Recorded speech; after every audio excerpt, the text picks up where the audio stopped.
સમય સમય સરકતો જાય છે, સંદેશ પીરસતો જાય છે કે જવાબદારી સાથે થઈ જાય જો પેલી નજરનો પ્રેમ, તો જીવન તહેવાર બની જાય છે. તહેવાર આપની ક્ષણે ક્ષણ તહેવાર બને એવી શુભેચ્છા. તો આવો સાક્ષી ભાવથી દરેકે દરેક તહેવારને માણીએ. દરેક રંગોથી વધારે રંગીન એવી પ્રેમિકાના હાથમાં આપી ફિરકી ચગાવીએ પતંગ. પ્રેમ પ્રેમ 365 દિવસ થવો જોઈએ, પરંતુ કોઈ એક દિવસ આખું વિશ્વ એક સાથે પ્રેમની અભિવ્યક્તિ કરે તો વિશ્વની આબોહવામાં પ્રેમ પ્રેમ અને પ્રેમનો અહેસાસ થાય. પોતાના વાલાઓને લાગણીના રંગોથી રંગવાની ઋતુ એટલે હોળી. સ્કૂલની પરીક્ષા અને જીવનની દરેક પરીક્ષા આપવી એ પણ એક તહેવાર છે. મિત્રો, પોતાની જાત સાથે થોડું વેકેશન માણવું જોઈએ. વેકેશન એટલે જલસો.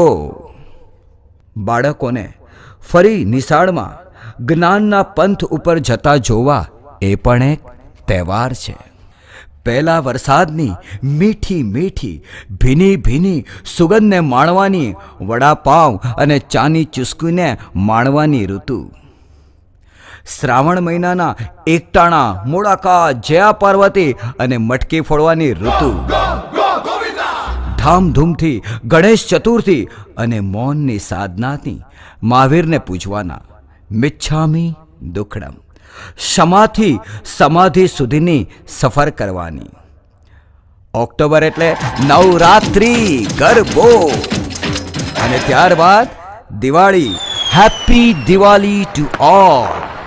And then Merry Christmas, 31st December, and it's time to party. 31st પતે એટલે વરસ પતે, વરસ પછી વરસ, આમ જીવન વીતતું જાય. અને અચાનક જીવનની એક સમી સાંજે વિધાઉટ એની નોટિસ એવો અહેસાસ થાય કે જીવનની આ આખરી ક્ષણો છે. આખરી ક્ષણો. એકંદરે આ સમય ખૂબ કપરો હોય છે, પરંતુ તહેવાર ઉજવવામાં અને વ્યવહાર સાચવવાની સાથે જો સાચી સેવા, સત્કર્મો કર્યા હોય તો આ તબક્કો સહજતાથી પસાર થાય. સેવા અનેક રીતે થઈ શકે. સત્કર્મોની રાહ પર પુણ્યાય મેળવવાની અનેક રીત. શિક્ષાદાન, ગોદાન, રક્તદાન, કન્યાદાન, અન્નદાન, આરોગ્ય સહાય. આ ઉપરાંત આપણા હિન્દુ શાસ્ત્ર મુજબ કાંધ દેવાનું અનેરું મહત્વ છે. આજના યુગમાં આ કાંધ એટલે મોક્ષ વાહિની. આ મોક્ષ વાહિની વસાવવામાં કે ચલાવવામાં આપનું અનુદાન એટલે કાંધ દેવાનું મહાપુણ્ય.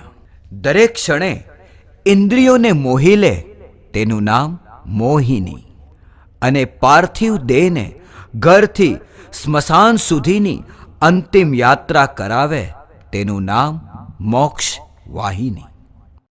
સેવાભાવી કાર્યકરોના સમયનો, દાતાઓની સંપત્તિનો, સંસ્થાના ઉદ્દેશનો, સમાજની જરૂરતનો યોગ્ય સુમેળ કરી અપનાવેલી પદ્ધતિ એ જ સંસ્થાની શ્રેષ્ઠ કાર્યશૈલી બની શકે. તો આવો સંસ્થાની એક કાર્યશૈલી વિશે જાણીએ.